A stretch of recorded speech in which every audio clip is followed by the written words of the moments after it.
Hello नमस्कार. सगळ्यात आधी तुमच्या सगळ्यांचं मनपूर्वक स्वागत. आज मी आली आहे पुण्यामध्ये कलावंत ढोलताशा पथकाला भेट देण्यासाठी आणि तुमच्या सगळ्यांची लाडकी अभिनेत्री म्हणजे श्रुती आज माझ्यासोबत आहे. हॅलो श्रुती. हाय. ॲज युजल गोड दिसतेय. थँक्यू. तू पण. थँक्यू. सगळ्यात आधी आपल्या इंटरव्ह्यूची सुरुवात करण्याआधी गणपती बाप्पा मोरया. मंगलमूर्ती. मोरया. येस. पहिला प्रश्न माझा, कशी चालली आहे तयारी एकंदरीतच? खूप मस्त. मला वाटतं आणि दरवर्षीच होते. 1.5 महिना आधी आम्ही प्रॅक्टिस सुरू करतो आणि त्याची वाट बघत असतो. म्हणजे जसं जूनचा पाऊस सुरू झाला की मग कळायला लागतं कुठेतरी आता जुलैमध्ये प्रॅक्टिस सुरू होणार आणि तो उत्साह आता परत यायला लागतो. क्या बात आहे. मला तुझा एक पर्सनल एक्सपिरियन्स जाणून घ्यायचा. एक पहिला अनुभव जेव्हा तू पहिल्यांदा ढोल हातामध्ये घेतला होता आणि तेव्हाची श्रुती आणि आत्ताची श्रुती, काय फरक जाणवतोय तुला? मला आठवतंय मला झेपलाच नव्हता, कारण ती सवयच नाही ना आपल्याला ढोल बांधून ढोल वाजवायची. तर तुम्ही जरी ढोल बांधून घेतला जरी वाजवला तरी तास 1.5 तास 2 तास वाजवण्याची सवय नसते. सो मला खूप व्यवस्थित आठवतंय की पहिल्यांदा प्रॅक्टिस केल्यानंतर हात पाय सगळं म्हणजे ढोलाच्या काय दोऱ्या ज्या असतात काड्या असतात त्या इथे लागल्या होत्या. ढोल वाजवताना हात सगळा दुखायला लागला होता. पण ते लक्षात आलं की ते प्रॅक्टिसनीच तुम्ही बेटर होणार आहात. आणि आता 12 वर्ष झाली. सो आता एकंदरीतच आपलं जे कलावंत ढोलताशा पथक आहे यामध्ये कोण कोण येऊ शकतं आणि यामध्ये नेमकं काय काय होतं जेव्हा तुम्ही प्रॅक्टिस स्टार्ट करता? कारण मला मगाशी सौरभ बोलला होता की फक्त ढोलताशाच नाही, यातून एक माणूस घडून जातो.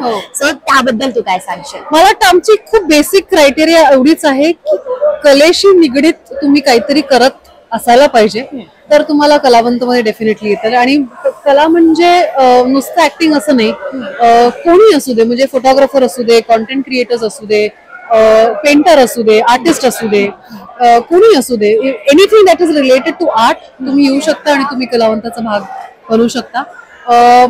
Yes definitely. सौरभ म्हटला इथे आल्यानंतर इतक्या गोष्टी तुम्हाला शिकायला मिळतात. ऑफकोर्स ढोलताशा आणि हे वादन तर शिकायला मिळतं, पण एक डिसिप्लिन येते तुमच्यामध्ये. कारण ढोल ताशा किंवा ढोल वाजवणं किंवा ताशा वाजवणं ही काही सोपी गोष्ट नाही. त्याच्यामध्ये एक डिसिप्लिन यायला लागते, रेग्युलरली प्रॅक्टिस करायला लागते आणि मग कुठे जाऊन तुम्ही ते सगळं तासन तास वाजवणं व्यवस्थित अचीव करू शकता. So anybody who is related to art, तुमचं सगळ्यांचं स्वागत आहे कलावंत ढोलताशा. येस. शेवटच्या प्रश्नाकडे आपण वळतोय. मला सांग, गणपती बाप्पा आता काही दिवसांवरती येणार आहे, पण तुझं आणि बाप्पांचं कसं रिलेशन आहे? आणि त्या बाप्पांना जर सॉरी म्हणायचं असेल तर कोणत्या गोष्टीसाठी म्हणशील, आणि थँक्यू म्हणायचं असेल तर कोणत्या गोष्टींसाठी म्हणशील?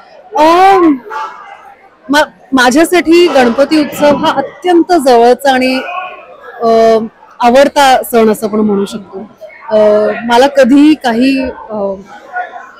Even if I am going through some of a low phase किंवा मला काही हवं असेल किंवा काही बोलायचं असेल तर बाप्पाकडे मी पहिलं जाऊन बळते आणि त्यांच्याशी गप्पा मारते.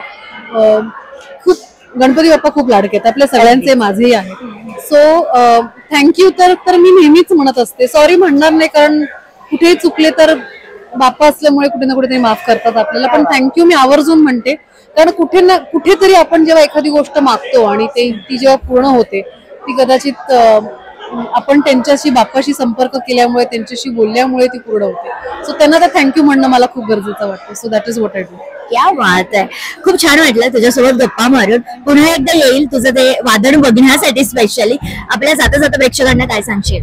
27 ऑगस्ट पासून गणेशोत्सव आपला सुरू होतोय. तुम्हाला सगळ्यांना गणेशोत्सवाचा खूप खूप शुभेच्छा.